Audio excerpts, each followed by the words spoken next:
এই যে মাত্র দুইটা বাঘ আমাদের অভ্যর্থনা জানালো, তারপর হচ্ছে অভ্যর্থনা জানিয়ে আমাদের এই জায়গাটা নিয়ে আসলো, হোটেল টাইগারের সামনে। ওই যে একটা বিলবোর্ড দেখা যাচ্ছে, হোটেল টাইগার। একটু জুম করে দেখাই, হোটেল টাইগার।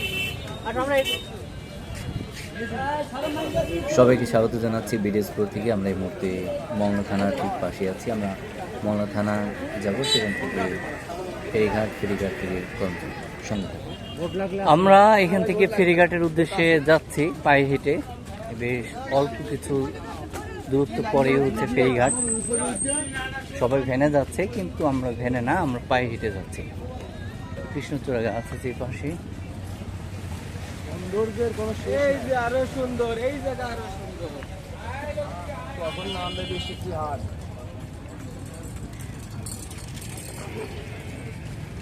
খুবই দৃষ্টিনন্দন একটি জায়গা। এই পাশে হচ্ছে ঝাউ গাছ, রাস্তায় সারি সারি করে লাগানো আছে। বৃষ্টির অপরূপ একটা খেলা। বৃষ্টি আজ আমাদের সঙ্গে মস্করাও করছে। তো বড় বড় ফোঁটা বৃষ্টি। আমাদের জিম করবেট ভাই এটা খুব পছন্দ করেছে। আবহাওয়া বৈরী, এর মধ্যে জিম করবেট বলল যে এটাই উপযুক্ত সময় বাঘের সঙ্গে মিটিং করার জন্য। তো জিম করবেটের নেতৃত্বে আমরা চলছি। যদিও দুপুর না, সন্ধ্যার দিকে এখানে বাতি জ্বালানো হয়েছে। তো ঝাউ সঙ্গে কৃষ্ণচূড়া সংমিশ্রণে রাস্তার সৌন্দর্য বর্ধনের কাজ করেছে। One of the so beautiful place in Mongla. এখানে একটা গ্যাসের সিলিন্ডার আছে, এই একটা বট গাছ, এই কৃষ্ণচূড়া গাছ, তারপরে ঝাউ গাছ,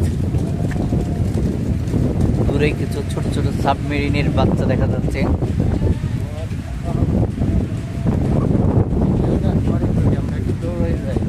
অবস্থাটা ভালো না, একটু জোরে হাঁটা দিতে হবে।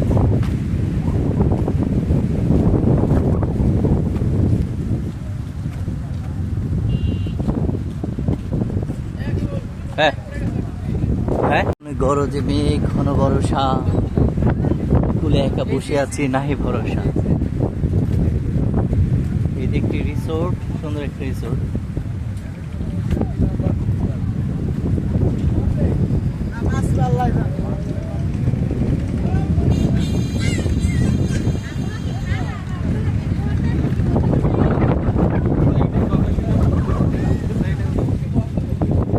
এখন বাজে 11টা। এই সময় হচ্ছে লাইট জ্বালিয়ে দেওয়া হয়েছে, অন্ধকার। এই অন্ধকার মধ্যে বাঘ এবং হচ্ছে বকের যে গল্প, সেই গল্পটা এখানে তুলে ধরা হয়েছে। বাঘের গলায় আটকে যাওয়া সেই কাঁটাটা খুলে দিচ্ছে বক। বকের কথা বলতে বলতে আমাদের ছক আঁকতে হবে, আমরা কিভাবে যাব, কোথায় জানি যাবো আমরা? করম জল, ওই করমালির জায়গায় যাবো আর কি। আমরা মংলা থানাতে পৌঁছানোর সঙ্গে সঙ্গে প্রচণ্ড বৃষ্টির সম্মুখীন হই, তার দরুন আমাদের বিরতিতে সময় লাগে। আমরা এই মুহূর্তে অবস্থান করছি মংলা ফেরিঘাটে ওয়েট করছি একটি নৌযানের জন্য। নৌযান আসলে আমরা এখান থেকে রওনা দেব।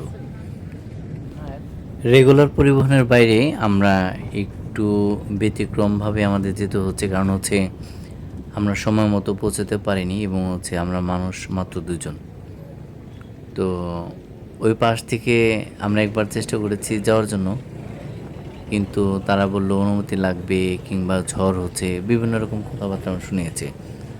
তো আমরা আসছি আসলে সুন্দরবনে যাওয়ার জন্য। সুন্দরবন যদি না যেতে পারি আমাদের একটা আক্ষেপ থাকবে। আমরা এসেছি মানিকগঞ্জ থেকে, আমরা 2 বন্ধু, ডাক্তার মনিরুজ্জামান এবং আমি। সেজন্য আমাদের চেষ্টা ছিল যে যেভাবে হোক আজকে আমরা সুন্দরবন যাব। আমাদের সঙ্গে আছে জিম করবেট। উনি খুব ভাবতেছে কিভাবে কি করা যায়। তো জিম করবেট খুব লজ্জাশীল মানুষ, খুব লজ্জা পাইতেছেন।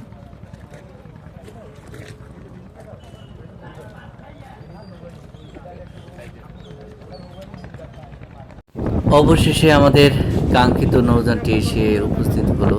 ততক্ষণে আমরা আশেপাশের সৌন্দর্য উপভোগ করলাম, বিশেষ করে জলযানগুলো, বিভিন্ন রকমের জলযান, ছোট বড় মাঝারি, মাছ ধরার ট্রলার, তারপরে আশেপাশের লোকজন।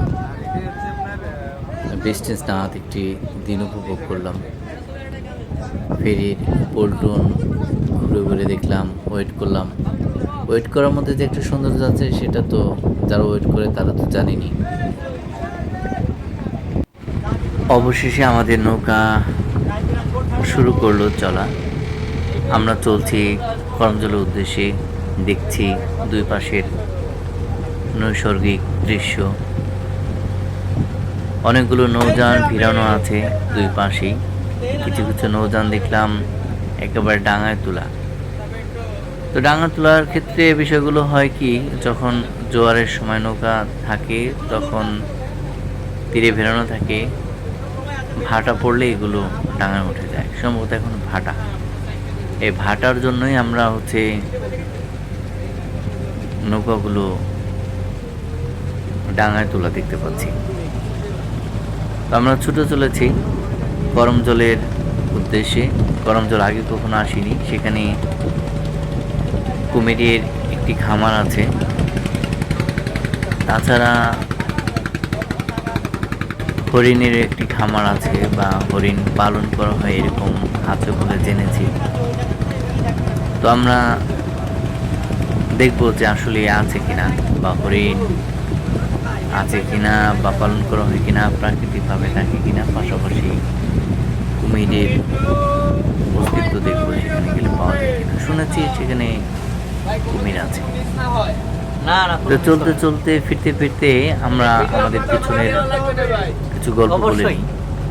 আমরা হঠাৎ প্ল্যান করি যে মোটর সাইকেল যোগে আমরা সুন্দরবন যাব, বাঘ দেখবো, এরকম প্ল্যান। আসলে বাঘের দেখা পাওয়াটা কষ্টকর। দেখতে পাচ্ছেন হানিফ এবং হানিফের খালাতো ভাই, এই দুজনের বদৌলতে আজকে আমরা যেতে পারছি সুন্দরবন। তো যে বলছিলাম যে আমাদের মোটর বাইকের যে প্ল্যান, আমরা প্ল্যান করলাম মোটর সাইকেল আসবো সুন্দরবন। তো কথা অনুযায়ী কাজ, ডাক্তার মনিরকে সঙ্গে পেলাম। এদিকে কথা হয়েছিল হানিফের সঙ্গে। হানিফের শ্বশুরবাড়ি বাগেরহাট। আগের দিন রাতে পৌঁছাই হানিফের শ্বশুরবাড়ি। সেখান থেকে আজ সকালে মংলা থেকে করমজলের উদ্দেশ্যে। তো মোটর সাইকেলের ক্ষেত্রে যে বিষয়টা খুবই এনজয়েবল সেটা যেখানে খুশি থামানো যায়, যেখানে খুশি খাওয়া যায়, রেস্ট নেওয়া যায়, নিজের মতো চলা হয়। যদিও কিছুটা জার্নি হয়, রিস্ক থাকে, তারপর আমরা রিস্ককে অ্যাভয়েড করার জন্য মডারেট স্পিড ফলো করি সবসময়। তো সব রাইডারদের উচিত মডারেট স্পিডটা ফলো করার জন্য মিনিমাম স্পিডটা মেনটেন করা দরকার। হাই স্পিডের কোনো শেষ নাই, যত গতি তত গতি। তো দেখতে দেখতে আমরা চলছি করমজলের উদ্দেশ্যে। বেশ কিছু জাহাজ দেখা যাচ্ছে ডাঙায় তোলা, ওই একই কারণ, জোয়ার ভাটার বিষয় থাকে। আমাদের সঙ্গে আছে ছোট আরেকটি নৌযান, সম্ভবত তারাও করমজল যাবে। সামনে বিশাল জলরাশি, দূরে রেখার মতো কিছু বোঝা যায়, সম্ভবত সেগুলোই সুন্দরবনের অংশ। আমরা ছুটছি মোটামুটি অজানা উদ্দেশ্যে, কারণ আমার কখনো যাওয়া হয়নি সুন্দরবন, গরম জল।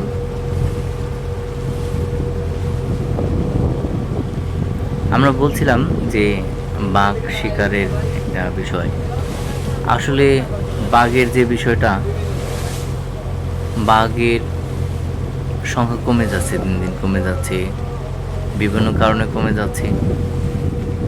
প্রধানত কারণ হচ্ছে চোরা কারবারিদের হাতে মারা পড়ছে বাঘ। আন্তর্জাতিক চোরা কারবারিদের বিশাল একটা দখল রয়েছে এই বাঘ শিকারের ক্ষেত্রে। পাশাপাশি হচ্ছে বন্য কুকুরের আক্রমণে বাঘের বাচ্চা শাবক মারা যায়। অনেকাংশে কোথাও কোথাও খাদ্যের অভাব থাকে, সেজন্য বাঘ কমে যাচ্ছে। মানুষ বন উজাড় করে কেটে ফেলছে। আরো সামনে যে একটু অনেক সামনে যে একটু ধরেন, ওইটা ধরেন। চলতে চলতে আমি নৌযানের সামনে দাঁড়ানো, মজা পাচ্ছে না? হ্যাঁ, নৌযানটি কাঁপছে, খুবই কাঁপাকাঁপি করছে এবং যে ঢেউয়ের সঙ্গে উঠানামা করছে। তো পিছন দিক দিয়ে দেখলে দেখবেন যে এরকম ঢেউয়ের একটা দৃশ্য দেখা যায়। সাইড থেকে অনেক ভালো দৃশ্যটা ধারণ করা যায়। তো আমরা চেষ্টা করবো সাইড থেকে দেখানোর জন্য। তো আমরা চলতে চলতে অনেক দূরে চলে এসেছি, আবার ফিরতেও আমাদের অনেক সময় লাগবে। আকাশ মেঘাচ্ছন্ন, এই মেঘে ঢাকা আকাশে দিন কিংবা রাত আসলে পরিমাপ করা খুবই কঠিন। সাইড থেকে দেখা যাচ্ছে বড় বড় ঢেউ। এই ঢেউ থেকে ক্যামেরার উচ্চতা যথেষ্ট দূরে।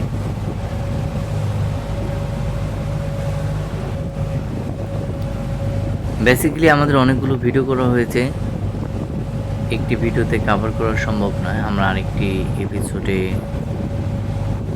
বাকি কথা বলবো এবং ভ্রমণ নিয়ে আরও কিছু মজার মজার কথা আছে, সেগুলো শেয়ার করার চেষ্টা করব। তো এই একটি জাহাজ দেখা যাচ্ছে, এটা সম্ভবত লাইটার না, এটা গভীর সমুদ্রে চলার জন্য তৈরি করা সম্ভবত। আসলে জানি না যে এটা গভীর সমুদ্র বন্দরে চলার জন্য কিনা। যারা জানেন অবশ্যই জানাবেন এটা কোথায় চলে। তো ধন্যবাদ। পরের এপিসোডে কথা হবে, দেখা হবে, কথা বলবো।